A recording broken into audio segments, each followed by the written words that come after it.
Казакстан Жапония менен биргелешкен долбоорлор үчүн зарыл шарттарды түзүүгө жана тартымдуу инвестициялык климатты камсыздоого даяр. Бул тууралуу Касым-Жомарт Токаев Токиодогу Борбордук Азия Жапония диалогунун биринчи саммитинде билдирди. Мамлекет башчысы премьер-министр Саная Такаичиге жыйындагы чакыруу демилгеси үчүн ыраазычылык билдирди. Анын пикиринде мындай саммиттер Борбордук Азиянын эл аралык процесстериндеги ролунун күчөшүн көрсөтөт.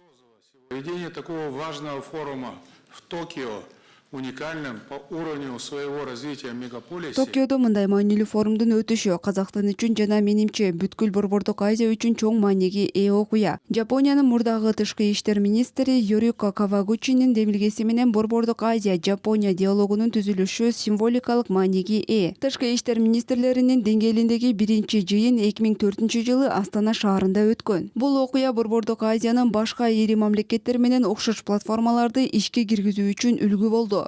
Примером для запуска аналогичных платформ Центральной Азии с другими крупными государствами. Казакстандын президенти Борбордук Азиянын Жапония менен кызматташтыгы тарыхый жактан калыптанган процесс экенин өзгөчө белгиледи. Илгери өлкөлөрдү улуу жибек жолу байланыштырып турган. Бүгүнкү күндө да өз ара пайдалуу кызматташуу үчүн мүмкүнчүлүктөр арбын. Мисалы, Борбордук Азия транзиттик жана логистикалык дараметти Жапония үчүн чоң мүмкүнчүлүктөрдү ачат. Анткени Азия менен Европанын ортосундагы кургактагы жүк ташуулардын 80% ашыгы Казакстандын аймагы аркылуу ишке ашырылат. Касым-Жомарт Токаев Жапония өкмөтүнүн Каспий деңизиндеги Актау портундагы бажы процедураларын өркүндөтүүгө катышуу чечимин кубаттады жана жапон компанияларын ортоңку коридордун боюндагы темир жол, порт, автоунаа жана логистикалык инфраструктурасын өнүктүрүүгө катышууга чакырды. Казахстан рассматривает Японию как надежного.